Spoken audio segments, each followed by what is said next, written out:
Salam saudara, kita kembali mengikuti Abam. Ini episode 928 Pak Glenn, kita mulai yuk. Mari silakan. Pertanyaan pertama dari seorang perempuan usia 61 tahun menikah dengan 2 anak di Jakarta. Maaf Pak Erastus, saya cuma mau bertanya, bolehkah eutanasia dilakukan oleh orang Kristen? Terima kasih, Tuhan Yesus memberkati. Ini bawahnya, Oke. Dia mengambil contoh mantan Perdana Menteri Belanda dan istrinya meninggal dunia bergandengan tangan lewat eutanasia. Di negara ini belum jelas hukumnya. Iya. Eutanasia itu eu itu indah, thanasia thanaton, dari kematian indah. Orang sering menggunakan kalimat mercy killing. Ya. Jadi usaha untuk menghentikan kehidupan karena berbagai alasan. Ya. Kecelakaan misalnya. Sudah tidak mungkin bisa dilangsungkan kehidupan dari si korban. Kalau tetap dipertahankan ya percuma. Sakit parah, tidak ada obat, atau usia tua. Sebenarnya ya, manusia itu punya hak hidup, tapi juga punya hak mati. Nah, saya tidak bisa mengatakan boleh atau tidak, tapi saya jelaskan. Jika eutanasia itu eutanasia aktif, artinya sengaja disuntik obat atau apa meninggal, itu yang melanggar etika. Tapi kalau eutanasia pasif, nah itu harus betul-betul coram deo. Coram deo itu artinya harus diperkarakan dengan Tuhan, apakah kehendak Tuhan atau tidak. Seperti misalnya ada seorang yang tua sekali, ya, sudah dibantu pernapasannya dengan alat pernapasan, ya. Jadi hidup hanya karena alat-alat medis. Lalu keluarga tanya saya, Pak, bagaimana nih Pak kalau kita cabut semua meninggal? Nah itu saya diperhadapkan begini entah berapa kali nih. Keluarga kumpul semua lalu saya diminta untuk ceramah eutanasia. Saya jawab tadi, manusia punya hidup tapi juga punya hak mati. Kalau memang harus meninggal, sudah usia suntuk, kamu paksa hidup, kamu malah menyiksa dia. Lagi pula satu waktu itu kan masih belum ada BPJS seperti hari ini. Ya waktu itu ya. Jadi satu hari itu entah berapa juta ya. Ya uang sia-sia. Nah biasanya yang harus melepas itu keluarga. Ya keluarga. Harus siap dulu, itu tidak membunuh, memang dia sudah meninggal, mestinya sudah meninggal. Jadi boleh nggak eutanasia? Lihat kasusnya. Kalau aktif nggak boleh. Pasif harus coram deo, artinya hasil pergumulan dengan Tuhan. Mau ditambahkan Pak Glenn? Jelasnya? Oke deh. Aduh ini keren ini. Kebetulan saya dosen etika yang selalu membahas mengenai hal semacam ini. Oke silakan Pak Glenn. Baik, selanjutnya seorang perempuan 50 tahun menikah, memiliki 3 anak di Jakarta. Shalom Bapak Pendeta Eras, saya ambil kegiatan kunjungan orang sakit di wilayah gereja saya. Dalam tim kami ada 3 orang, 1 bapak-bapak dan 2 perempuan termasuk saya. Dalam tim kami ternyata mereka ada main hati. Hal ini saya ketahui dari 2 orang di mana peran mereka sebagai teman curhat. Lalu saya menegur teman saya yang perempuan. Akan tetapi setelah kejadian itu, saya dimusuhi oleh si bapak-bapak itu. Lebih tepatnya dimusuhi oleh anaknya si bapak tersebut. Bapak itu memiliki 2 anak dan 1 istri. Tapi dengan istrinya saya tidak tahu Pak, apakah istrinya marah atau tidak sama saya. Bapak Pendeta RS yang saya hormati, tolong doakan saya dan doakan teman saya, serta doakan keluarga si bapak agar tidak ada kebencian di antara kami semua. Kalau saya salah pun karena menjadi penyebab masalah ini, saya mohon pengampunan dari Tuhan Yesus. Karena sudah besar rasa dengan menegur teman perempuan saya. Saya menegur karena saya pikir saya dianggap saudara seiman sama mereka. Mohon nasihatnya Bapak Pendeta Eras. Tuhan Yesus memberkati Bapak dan hamba Tuhan lainnya. Terima kasih, Tuhan Yesus memberkati. Sebenarnya kalau kita berbuat sesuatu itu harus minta petunjuk Tuhan. Kita lihat ini kok gelagatnya nggak baik. Tanya Tuhan dulu. Bagian kita yang menegur atau bagian orang lain. Tuhan bilang kita. Kapan?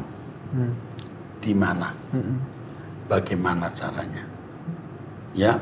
Jadi where, when, how. Harus jelas. Saya khawatir karena ketidaktepatan dalam memilih tempat, waktu, dan cara, orang tersinggung. Ya. Ya. Atau Anda sudah bijaksana, tapi dasar orang salah, tidak mau mengakui salahnya, Anda harus mengalami perlakuan seperti ini. Kalau yang kedua ini Anda alami, bersyukur. Ya, nanti suatu hari dia akan tahu bahwa Anda melakukan apa yang terbaik. Tetapi sekali lagi ya, semua harus minta petunjuk dan pimpinan Tuhan. Ya, kalau saya khawatir Anda tidak tepat waktu, ya, atau tidak tepat cara, atau tidak tepat tempat. Tapi nasi sudah jadi bubur, sekarang you berdiam diri, tenang saja, tunggu bagaimana kehendak Tuhan. Oke. Teruskan. Selanjutnya, seorang pria 46 tahun belum menikah di Bali. Shalom, saya sudah bertemu dan dengar khotbah pendeta besar maupun pendeta-pendeta kecil di Indonesia, meskipun tidak semua. Dengan pendeta-pendeta besar yang tidak bisa saya sebutkan namanya, dapat mengambil kesimpulan bahwa standar kekristenan seperti ini. Suatu ketika dengan tidak sengaja saya dengar khotbah Pak Eras yang dikirim teman. Saya kaget, ada ya pendeta seperti ini. Saya bangun dari tidur panjang bertahun-tahun. Sebagai aktivis gereja, saya hilang dari Tuhan di dalam gereja tanpa saya sadari. Ini menjadi titik balik. Saya menjadi maniak dengan suara kebenaran. Tiada hari tanpa suara kebenaran. Pencerahan-pencerahan lewat suara kebenaran, Sunday service, serta program Truth ID semakin fresh dan update sesuai dengan tempatnya. Saya berubah, Pak. Dari karakter, cara berpikir, pergaulan, serta wawasan. Ada beberapa hal yang menjadi alasan mengapa suara kebenaran bisa dikonsumsi menjadi makanan rohani yang sehat. Pertama, figur tanpa mengecilkan pendeta-pendeta lain dan tidak lebay atau berlebihan. Tapi Pak Eras salah satu figur rohani yang langka, sebab berasal dari penyatuan gereja mainstream dan karismatik, sehingga mengadopsi kelebihan-kelebihan gereja mainstream dan karismatik dalam ibadah GSKI. Bisa dilihat dari lagu-lagu Kidung Jemaat yang bagus liriknya, serta pujian penyembahan yang menghadirkan hadirat Allah yang luar biasa. Pak Eras bisa menggali potensi kekayaan budaya Indonesia berupa keragaman suku dan ras ke dalam kesatuan tubuh Kristus tanpa tendensi terhadap suku atau ras tertentu. Ini bisa dilihat dari ibadah Mandarin, Batak bermazmur, Kawanua bermazmur, dan lain-lain. Menambah warna GSKI. Pak Eras memiliki track record yang mumpuni sebagai pemimpin rohani, yakni pengalaman lebih dari 40 tahun dan pengalaman pribadi dengan Tuhan sejak muda. Tidak memiliki cacat rohani atau moral umum yang belum saya temukan. Seorang aktivis, akademisi, dosen S1, S2, S3, associate professor, rektor STT Ekumene, gembala senior, ketua sinode. Wow, perfect. Tapi rendah hati dan pimpin doa pagi setiap hari. Banyak yang tamat S1 atau S2 teologi, jadi gembala jemaat tanpa pengalaman apa-apa dalam Tuhan, dan ada lagi yang gagal di dunia sekuler memilih menjadi gembala jemaat. Ini gambaran wajah pemimpin Kristen sekarang. Tidak apa-apa juga sih. Doktrin ajaran GSKI jelas, simpel yang kedua, yang bisa dimengerti orang dari bawah sampai atas, yakni 3 pilar: langit baru, bumi baru, kesucian atau kekudusan, dan hidup bertanggung jawab. Cukup sekiranya semua gereja mengumandangkan ini menjadi azan setiap hari kekristenan, pasti berubah. So very simple and very Bible. Yang ketiga, buah yang jelas, banyak orang berubah. Saya menulis dengan terharu serta penyesalan yang dalam. Sekiranya saya kenal Pak Eras dari dulu, mungkin saya bukan seorang sopir, karena buah pelayanan Pak Eras nyata. Perkataan Stefani, anak Pak Eras, benar. Dia melihat Yesus dalam diri bapaknya. Sama, Pak. Saya melihat Yesus dalam diri Pak Eras meski Bapak tidak kenal saya.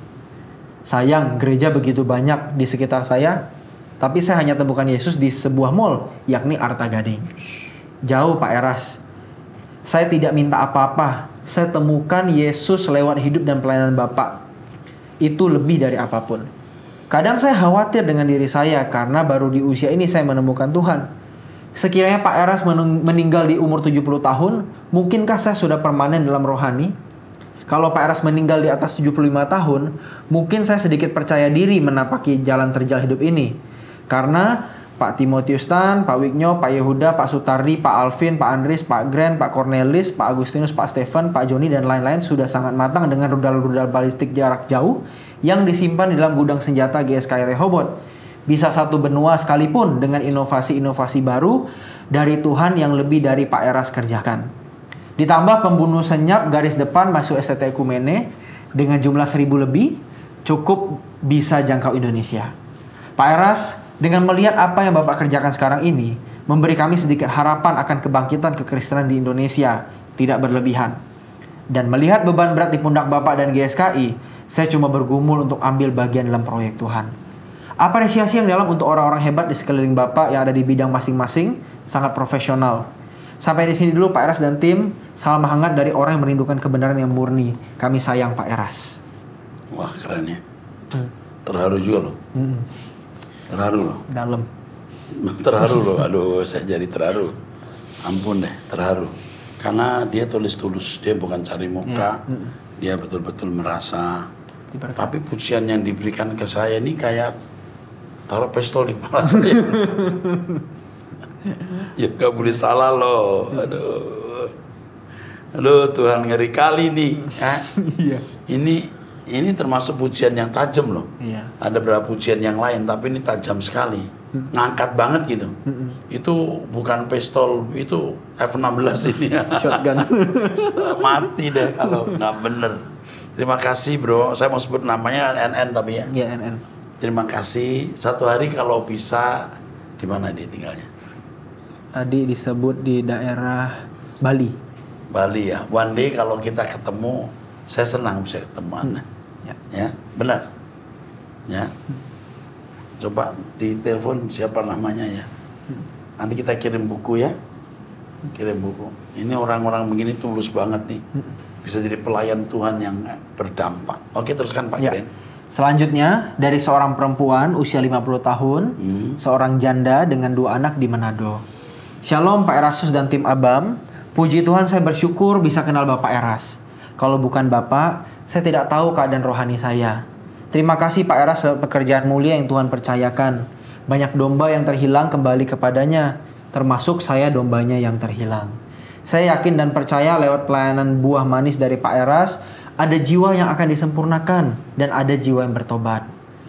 Pak, tolong doakan saudara ipar saya, seorang ibu, di pedalaman Pulau Siau. Sakitnya sejak September 2023. Sudah berobat ke rumah sakit, kata dokter asam lambung. Di rumah sakit keadaannya lebih sehat. Dia ada selera untuk makan dan makannya banyak. Jika di rumah kambuh lagi, tidak bisa makan katanya. Di lehernya seperti ada sesuatu, dadanya juga terasa sakit. Sepertinya saudara saya diserang lewat makanan atau guna-guna, yaitu pisang yang dikasih oleh sepupunya karena setelah makan itu mulai sakit perut, muntah-muntah, dan maaf, BAB berwarna hitam.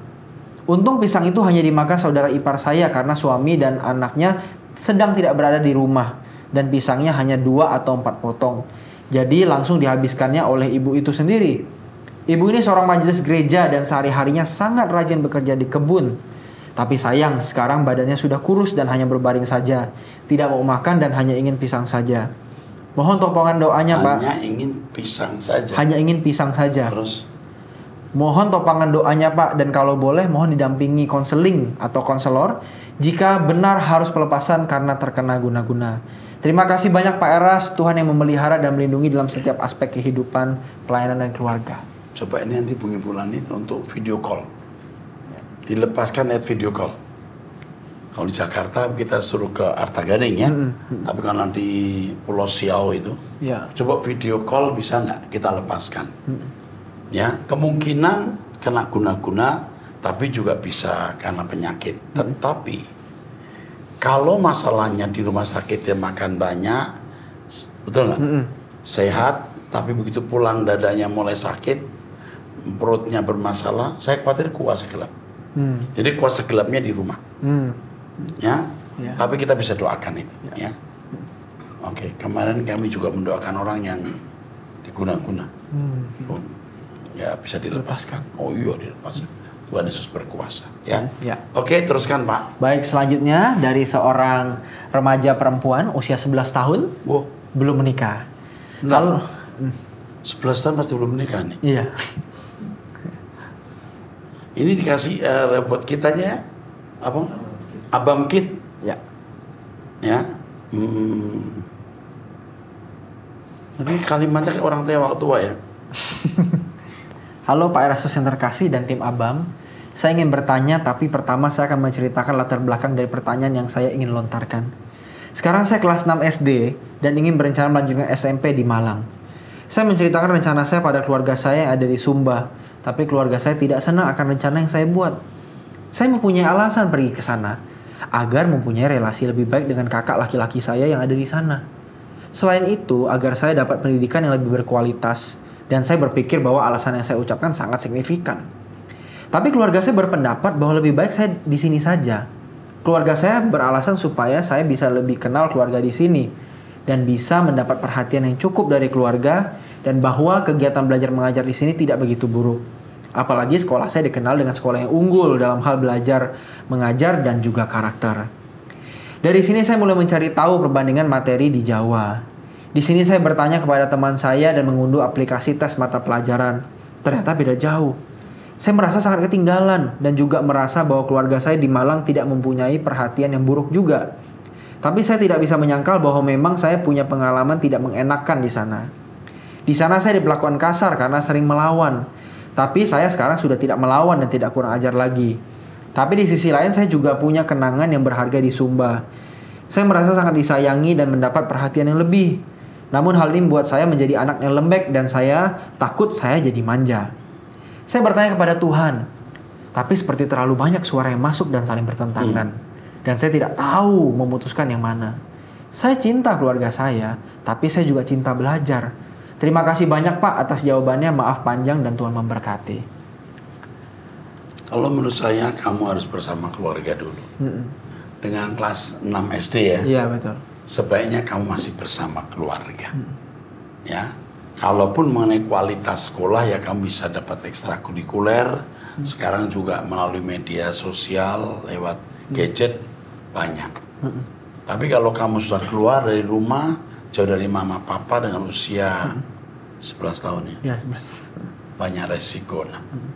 Sabar dulu, nanti udah umur 17, 18 baru kamu bisa keluar rumah. Ya. Oke? Ya. Oke, teruskan. Baik, selanjutnya dari seorang pria 54 tahun, sudah menikah, memiliki 2 anak di Depok. Shalom Pak Eras, saya mengenal Pak Eras sejak... Tunggu. Oke, dia anggota satu gereja, ya. Berkeluarga sudah 26 tahun ya. Cukup deh, tunggu. Oke, teruskan. Shalom Pak Eras, terus. Saya mengenal Pak Eras sejak saya pindah ke Jakarta dari Jogja tahun 99 yang lalu. Mengenal Pak Eras melalui siaran radio RPK Cawang. Bapak masih di Sinode GBI. Sejak dulu saya mengenal gaya bicara Pak Eras sangat tegas dan revolusioner. Mirip-mirip dengan mendiang pendeta Bigman Sirait. 2 pendeta yang saya jadikan rujukan untuk didengarkan. Pertama, saya ingin menyampaikan terima kasih karena dapat mengenal Pak Erastus yang selalu mendampingi saya dalam pergumulan sampai dengan saat ini. Saya mau sharing tentang pergumulan hidup saya. Benar yang disampaikan Bapak, bahwa betapa Tuhan sulit ditemui seperti 25 tahun pergumulan ini. Beda seperti waktu menjadi Kristen mula-mula yang begitu berapi-api. Setiap kali saat teduh selalu ada berkat yang tercurah. Saat ini saya masih berjuang dan bergumul untuk mendekat kepada Tuhan, hidup kudus dan tak bercelah. Kedua, saya ingin bertanya, sebenarnya bahasa apa yang kadang Bapak sampaikan seperti waktu Sunday Service 2 tanggal 18 Februari setelah perjamuan kudus? Apakah itu adalah bahasa roh? Dalam pengetahuan saya yang saya pahami, setiap karunia roh berupa bahasa roh akan selalu diikuti dengan penafsiran bahasa roh. Mohon diluruskan kalau saya salah tafsir.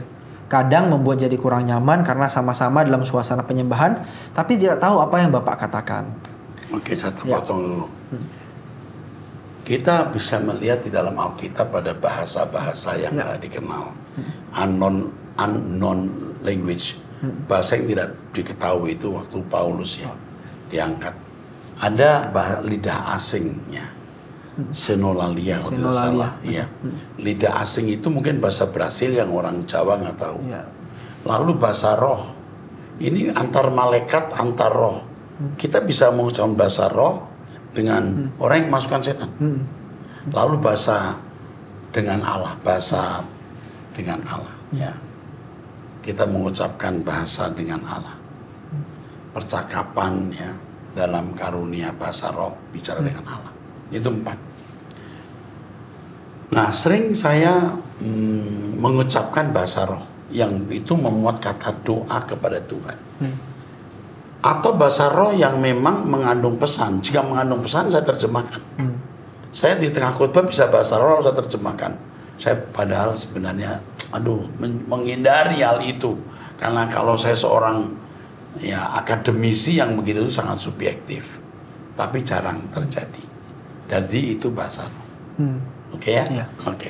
Teruskan. Ketiga, kalau boleh memberikan saran, sebaiknya Rehoboth memprioritaskan untuk memperkuat layanan konseling kejiwaan, pendampingan hukum, berbayar atau gratis, maupun bagi orang yang baru saja mengenal Kristus. Setelah mendengar Abam, banyak sekali orang yang perlu diselamatkan. Mohon layanan tersebut sangat mudah diakses melalui layanan telepon, WA, atau apapun. Terlebih lagi, STT Ekumene terdapat program studi konseling pastoral, yang mana nanti dapat tercipta sinergi yang saling menguatkan. Iya, sebentar. Kami memiliki itu. Ya, betul. Makanya kalau di kebaktian umum itu ada nama-nama yang bisa dihubungi untuk konseling. Juga layanan hukum kami juga memilikinya. Oke, terus. Mungkin selama ini sudah ada ya Pak. Hanya mohon dapat diintensifkan sebelum banyak orang terjatuh dalam dosa yang lebih dalam atau permasalahan yang lebih berat. Terima kasih. Masukan yang sangat bagus. Terima kasih. Terus. Demikian juga apabila memungkinkan diharapkan ada layanan penyembuhan kecanduan game online atau gadget. Demikian Bapak, mohon maaf apabila terlalu panjang pertanyaan saya dan ada yang kurang berkenan dari pertanyaan maupun usulan saya. Kiranya kita selalu diberikan kerendahan hati untuk terus melayani Tuhan dan sesama. Mugi Pak Eras tansah sehat terus Ji.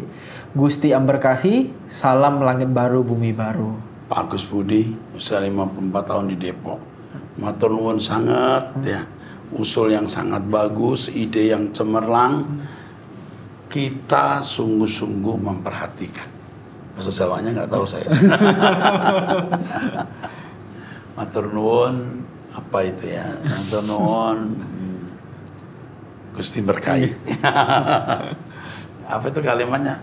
Kami terima kasih untuk perhatian yang diberikan. Nanti dipakai Google ya terjemahannya. Mugi. Mugi itu semoga. Mugi. Mugi. Mugi. Ya udah, mugi-mugi apa? Matur nuwun ya Pak. Apa? Pak Agus ya. Pak Agus Budi. Pak Agus Budi, matur nuwun sangat. Aduh bagus ya usulnya. Terberkati. Ya. Teruskan. Selanjutnya seorang pria 28 tahun belum menikah, jemaat Rehoboth Church Arta Gading. Shalom Om Eras dan tim Abam yang aku kasihi. Sebelumnya aku mau berterima kasih ya buat semua pelayanan Rehoboth Church Kelapa Gading, baik melalui pelayanan offline yaitu premarital class, katekisasi baptisan, doa malam, seminar dan sebagainya, dan juga online, YouTube, Abam dan sebagainya. Tuhan memberkati jerih lelah kalian ya. Om Eras, aku mau bertanya. Beberapa waktu yang lalu Om Eras mengkhotbahkan bahwa kita harus bertemu dengan Tuhan setiap hari dengan meditasi minimal 30 menit dan memikirkan Tuhan siang dan malam. Nah, aku sudah mencoba mempraktekkan, tapi kok sulit sekali ya. Setiap aku berdoa, aku selalu merasa seakan-akan Tuhan tidak ada. Padahal di doa tersebut, aku sudah minta izin untuk boleh masuk ke hadiratnya, namun seakan-akan Tuhan tidak menjawab. Apakah ini normal? Lalu apakah kalau aku berdoa, Tuhan Engkau tahu kebutuhanku, kiranya kalau boleh Engkau cukupkan. Tapi kalau kebutuhan jasmaniku membuat aku jauh daripadamu, lebih baik tidak usah, yang penting aku melekat padamu saja. Itu patut tidak ya Om saya doakan? Oh iya patut. Artinya gini, Tuhan Engkau tahu kebutuhanku, aku serahkan kepadamu. Engkau tahu apa yang terbaik untukku. Bagus, ini kalimat yang bagus. Tapi soal kamu berdoa seakan-akan Tuhan tidak ada, kamu harus belajar untuk meyakini Allah. Dia hadir, dia ada. Meyakini bukan dengan perasaan, tapi dengan iman. Ya. Kamu belajar berdoa sampai kamu menemukan apa itu berdoa. Jadi harus tekun. Oke, teruskan. Tapi aku bersaksi Om, ketika aku berdoa setiap hari dan memikirkan Tuhan siang dan malam, jujur aku menjalani hari jadi jauh lebih tenang. Iya, pasti. Terus. Dan damai sejahtera. karena serasa didampingi Tuhan setiap saat. Ya. Pertanyaan kedua, sewaktu aku nonton Abam, aku merasa jadi pelayan Rehoboth Church itu melelahkan sekali karena harus memberikan konseling ke orang-orang yang sangat banyak bagi yang membutuhkan. Sehingga ada keinginan aku untuk masuk S2 konseling pastoral supaya bisa membantu Rehoboth Church untuk memberikan konseling ke penonton Abam. Tapi kira-kira kalau aku ambil S2 teologi karena aku merasa butuh belajar Yunani, Ibrani, hermeneutik, apakah tetap bisa memberikan konseling? Tidak ya Om. Lalu karena aku bukan S1 teologi, saran dari Bapak Andri Mas tidak semua disebutkan. Oh ya. Tapi kira-kira kalau aku ambil S2 teologi karena aku merasa butuh belajar Yunani, Ibrani, tetap bisa memberikan konseling tidak ya Om? Oh bisa. Ya. Dengan belajar bahasa Yunani, Ibrani kamu tahu. Jadi begini, kalau kamu mengambil S2 itu ada pastoral counseling, ada teologi ya Pak Iya, Keren. betul. Ya tergantung mana apa namanya kepentingannya ya. Pak Andri Pasaribu mungkin sudah memberikan beberapa masukan.